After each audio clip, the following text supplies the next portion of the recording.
Today,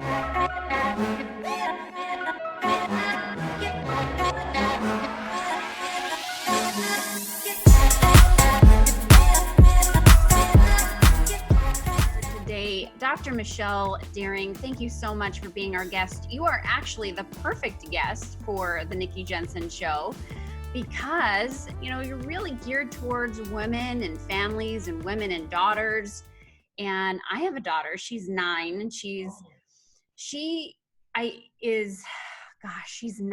And it's really, it really puts me in a place where I can connect with someone like you really well right now because you're speaking my language. She is going to be heading into those tween years. Yes. Which really scare the heck out of me. I got to be quite honest.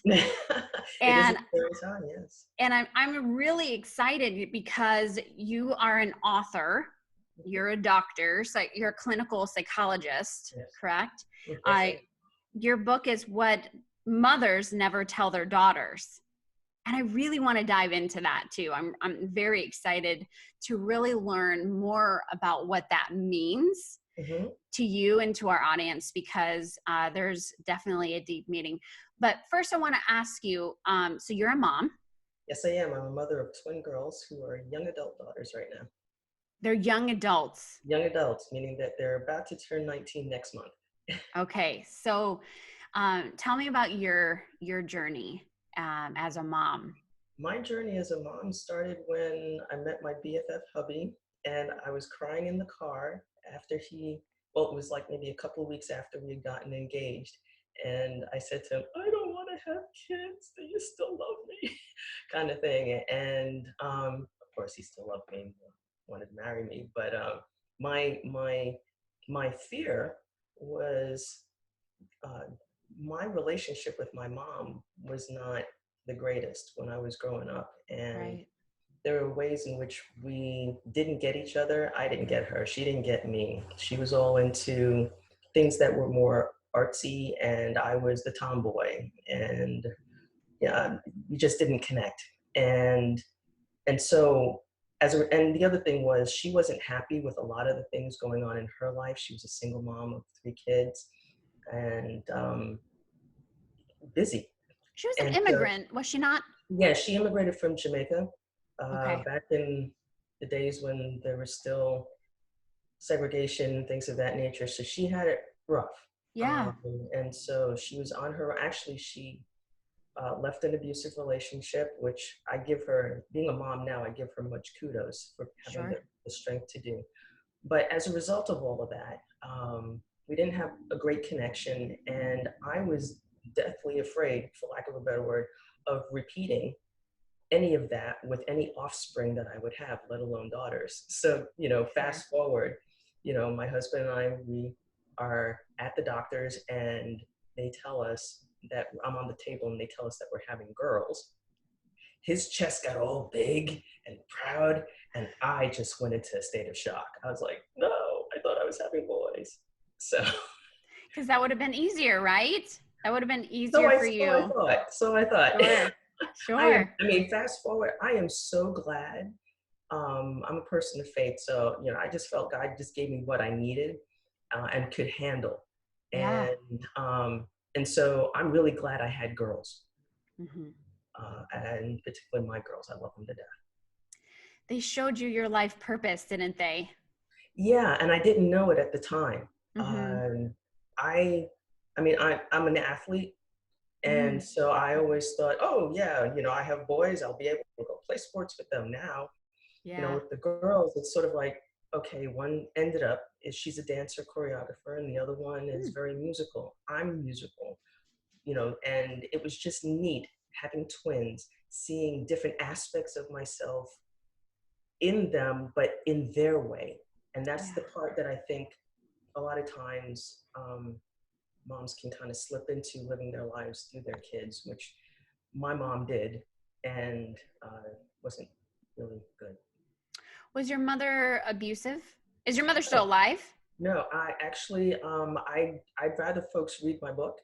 to find out that part of the story. But no, my Yeah. mother was not abusive. No, really, motherhood is a journey, Mm-hmm. and just to dive into the book a little bit, the title, "What Mothers Never Tell Their Daughters," came in a moment when my girls were tweens, Yeah. and Yeah. I was having my hair pulling moment, and I said to my husband, "They just don't get it. They don't understand what it is I'm trying to do and for them. And I wish I could tell them, but I can't at that Mm. juncture." And that, I can't tell them, I can't tell them, just kept percolating. And when it came time to write the book, it was really about how can I leave a, a legacy to them to have a better understanding of why it is I was doing what I was doing, Mm. um, and then learn from it going Why do you forward in their own lives. why do you think that there's this tug of war with mothers and daughters? Yeah, for psychologically speaking, there's a lot of research with regards to the developmental period.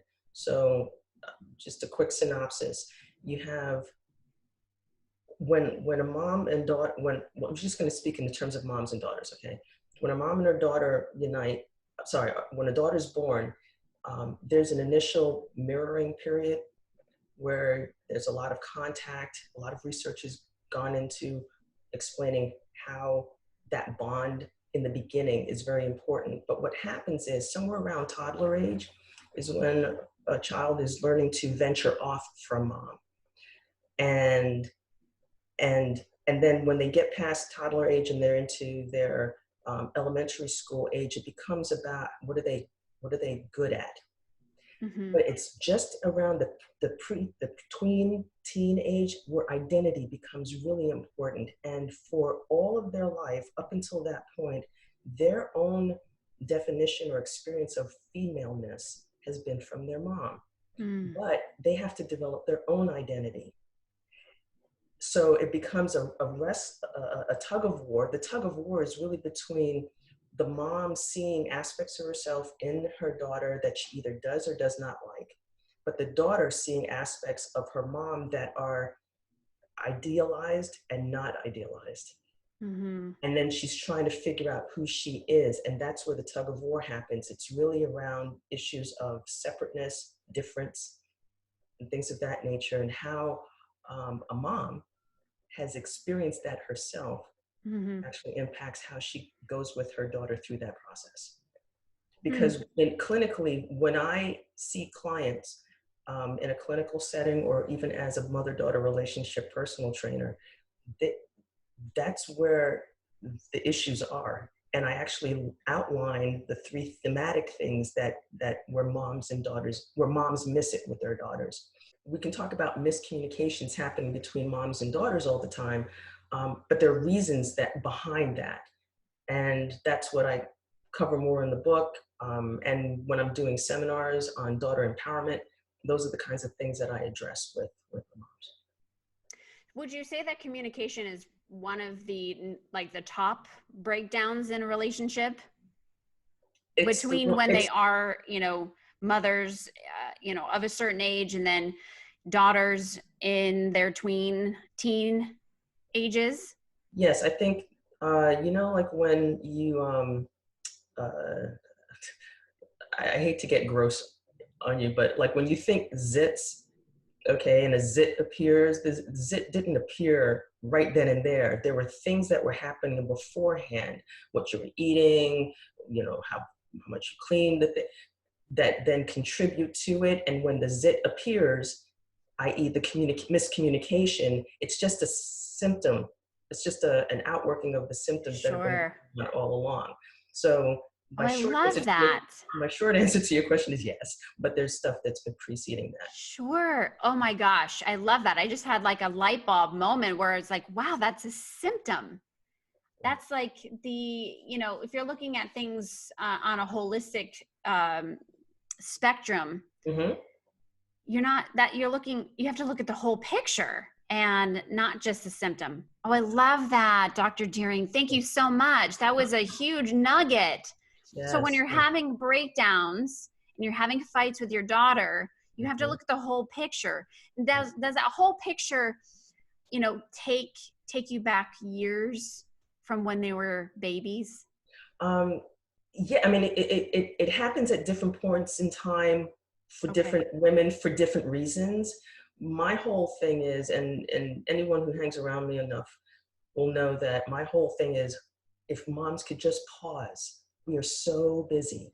We are so pulled in so many directions that if we could just pause for a moment to consider what it is that we're doing, why it is that we're doing it, and how it is that we're doing it. Just pause.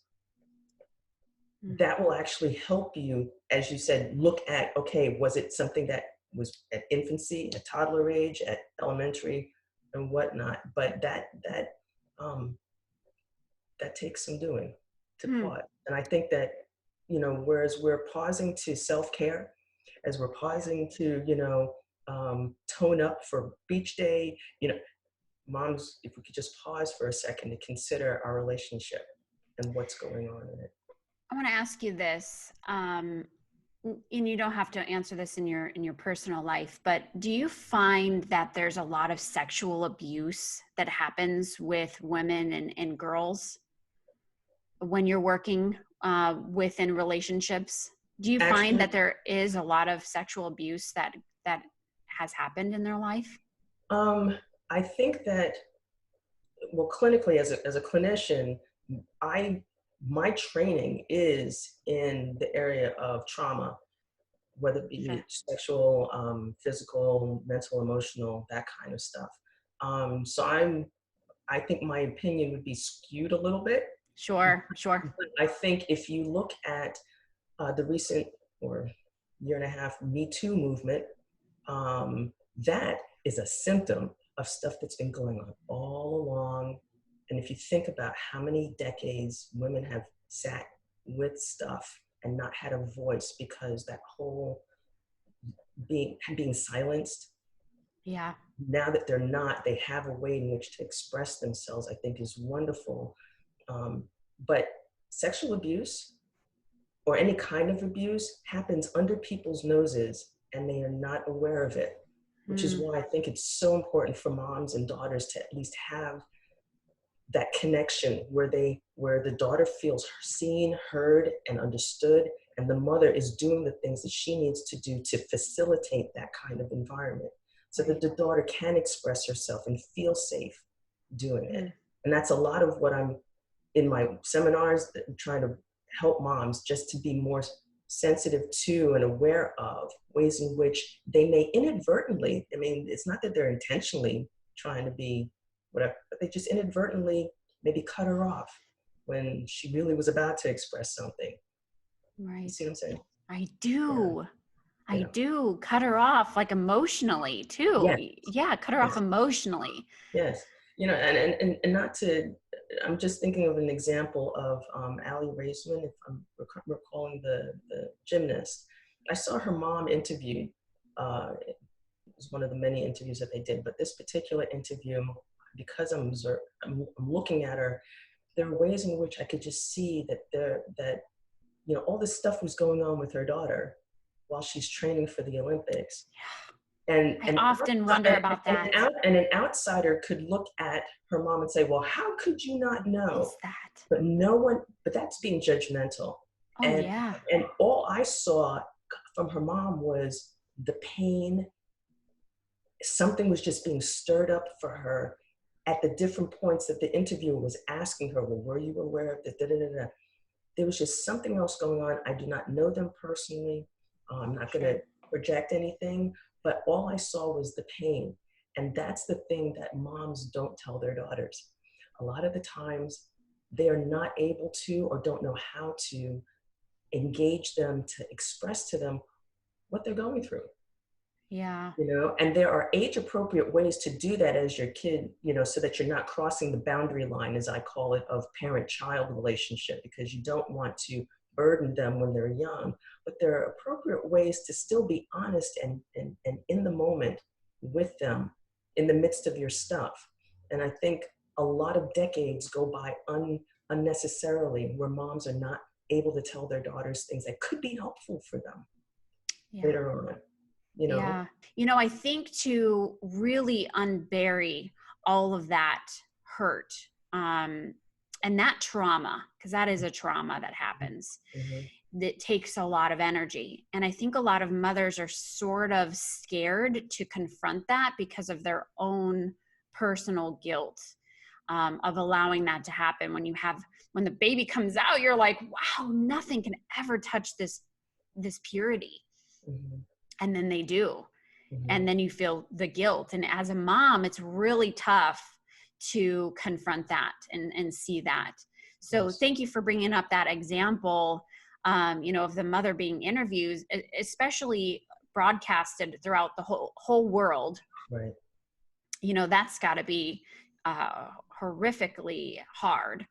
From my personal story, my daughter was in kindergarten and was actually, um, you know, well, she was touched by a little boy, same age, which for whatever reason they undermine, and it's not looked as that bad. Well, there's a little boy who was the same age, just like exploring. But as a mother, and as seeing her actions and her the effect it had on her psychologically, Mm-hmm. it was more than that. Yes. You know what I'm saying? Yes, I do. So, really, thank you for hearing that story. I really appreciate it. It is a vulnerable spot for me, but I Mm-hmm. felt that it was appropriate to speak it with you, just because of the nature of the conversation. And I think a lot of mothers are going through that. And as children, as daughters enter their teenage years, can Mm-hmm. also be vulnerable and scary place. Mm-hmm. And another where women or moms, especially want to I want to sometimes dig under a hole and under a Right. rock, and I just want to sleep for days and don't bother me Right. because it's too hard. It's Right. too Right. hard. Right. My husband will say, like, you just have to just suck it up and just deal with it, confront her, or, be more, because my daughter is very, she's a tough cookie. She really is. And she's kind of argumentative, and Mm-hmm. she's got a different personality than I do. Okay. And so anyways, I just feel like those teenage years are tough for moms that they just want to hide under a rock. So when, if I'm coming to you as a patient, how do you address that, where you're just going, I'm so tired as a mom, and how do I get that energy back within our relationship? Right. Well, one, everyone's situation is different, but just generally speaking, when they hit the teenage years, it seems like high school tends to bring up one of these visceral reactions within everybody for different reasons, because we start reliving things, and if there and you've dealt with the hormones coming on, you've dealt with the Yeah. the back talk and things of that nature. I think it's really important for, in those moments where you want to crawl under a pillow, is to recognize that your body is actually telling you something, first off, because we as moms rarely pay attention to what our physical well-being is saying to us. So Yeah. that must tell you that it's time to kind of just peel back and get some focus on yourself first, to get your bearings, Sure. because what your daughter going into high school is about to encounter is going to go so quickly, so like 1,000 miles an hour. And on the outside, it might look like it's slow motion, but on the inside for her, your daughter, it's 1,000 miles an hour. So it's going to be really important for you as a mom to, if you need to put yourself under a pillow to just escape for a little bit, do that. Okay. Do it for whatever, like, if you can only catch 15 minutes of a break, catch it. If you can Okay. only catch, an hour, great. But do something that's self-care for you first, Okay. right? So then once you've done that and have gotten your bearings, then it becomes, observing with this, Yeah. ears, You're sure. because they're saying so much without saying a lot. Because a lot of times moms during that time period think, oh, they're not talking as much, or oh, it's switched. That's because they're internally processing a lot that's being thrown at them. So if you can at least observe it, but then mostly you got two ears and one mouth for a reason, twice as much listening, and Yeah. make yourself available. Because a lot of times moms think, oh, well, they're handling it. They can be independent. They still need your presence. It's just a different kind of presence. Sure. And so I think that's a way for moms to at least do the beginning parts of getting their bearings. And a lot of what um, I do in terms of my work with clients, and moms in particular, is to actually help them not have the guilt when they're doing that Mom pause. guilt. It is real. Oh, mom guilt is I think, and I was just in a conversation with a friend of mine the other day where I was telling her, I said, really, because she was asking me, is it possible for a mom to actually have full self-esteem or not? And I said to her, well, that's a double-sided question. The short answer is, I think that guilt is been the bane of moms for eons, and that guilt is a result of all the stuff that moms are being bombarded with in terms of the image of what momhood looks like, in terms of how they feel about themselves as women, in terms of how they feel about themselves as as daughters. Mm. It all builds. Yeah. And when they and so my whole mission, like my whole thing, because I saw it in my mom, but I didn't understand it and how it was being expressed. It wasn't until I became a mom that Sure. I realized. But my contention is, why wait till you're a mom? You're a daughter. You're beautiful. You have something to give this world. Get it now. Yeah. You know, that's Yeah. what I do. And always practice self-care, and I have a hard time showing my daughter that that's important. Yes. And recognizing that, I guess, is the first step to recovery. Yes, yes. Understanding what it is that's driving you to either keep the pedal to the metal or to not feel like you can actually let up just a little bit. Yeah. And it's not any indication that you're a bad person, or that you're not beautiful, or that you're special, or that you're not valuable. It's just you're being real. Right. And your daughter needs to know that. And I think, and you mentioned that she's uh, a tough cookie and opinionated and whatnot, different from you. Instead of seeing it as an uh, I'm not saying you're being adversarial with her, but instead of seeing it as oh, she's different from me, if you can step back, pause to consider, what Mm. can I learn about myself and how best to help her? Like, what do I have Right. to learn? You see? And if you take that it's a different kind of teacher mode to It be in. is. Definitely. Definitely. Sometimes I'm asked, what makes my book different from other books, Mm. self-help books? Because this is not a self-help book. This is more of a conversational, like how you and I are talking. Yeah. It's a conversational book that's full of stories. But my whole thing was, I want someone to at least see where I've been, not just as a daughter, but as a mom, and not just as a mom, but also as a clinically trained psychologist who's looking in on the whole situation. It comes from all those perspectives, Right. but it's not a clinical look. And I don't approach things clinically. Like when I see someone, they're another human being. I know there's some clinicians who sort of like, okay, let me pick you apart. That's not me. Yeah. I come from the perspective of, we were talking about abuse earlier.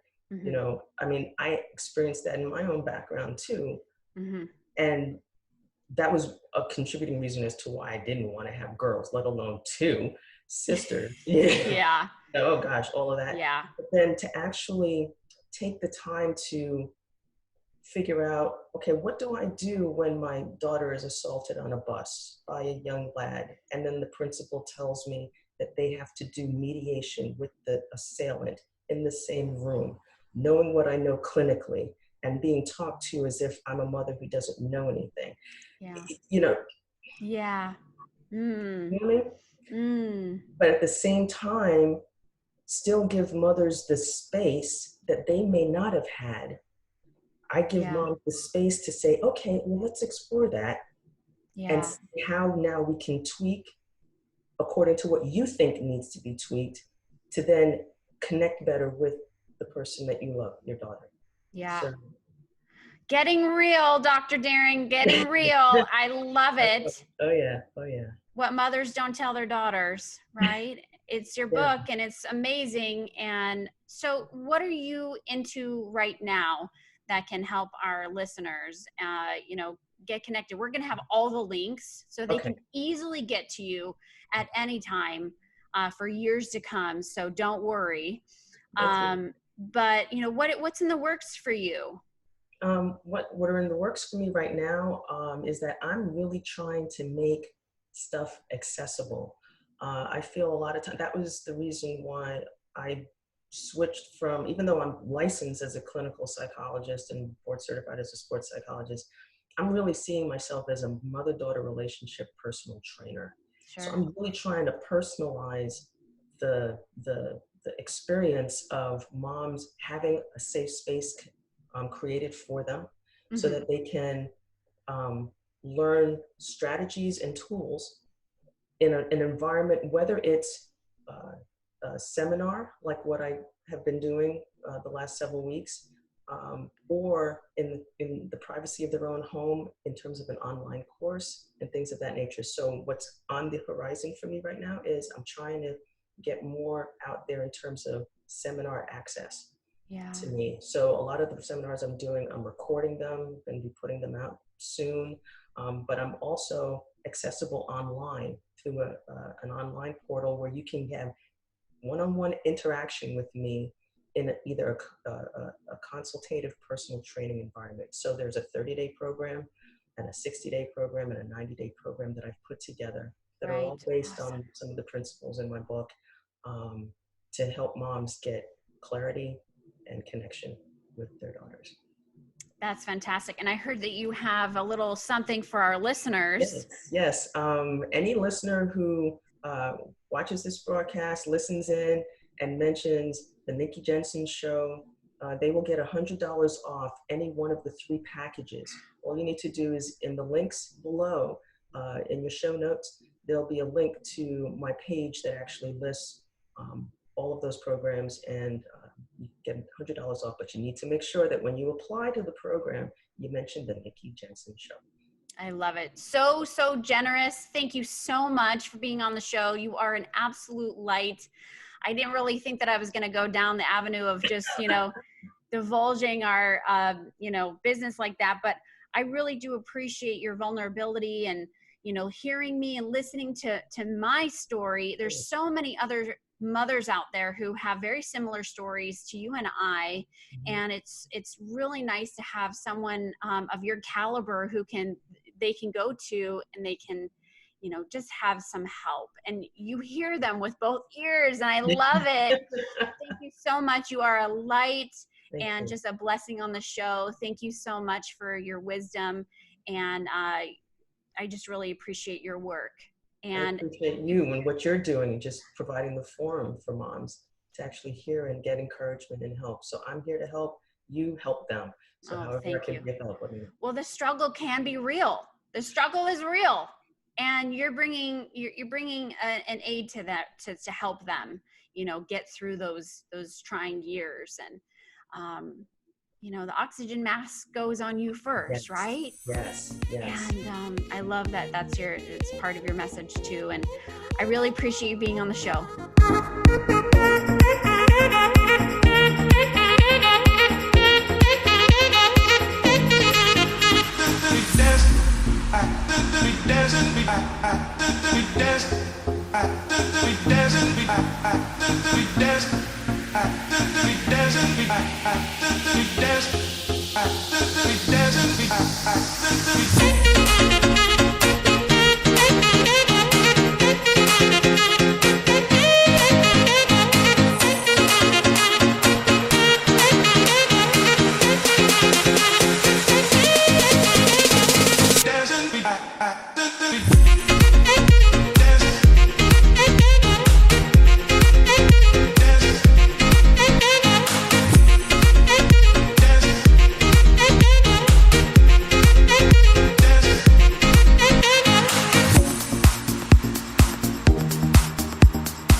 We dance.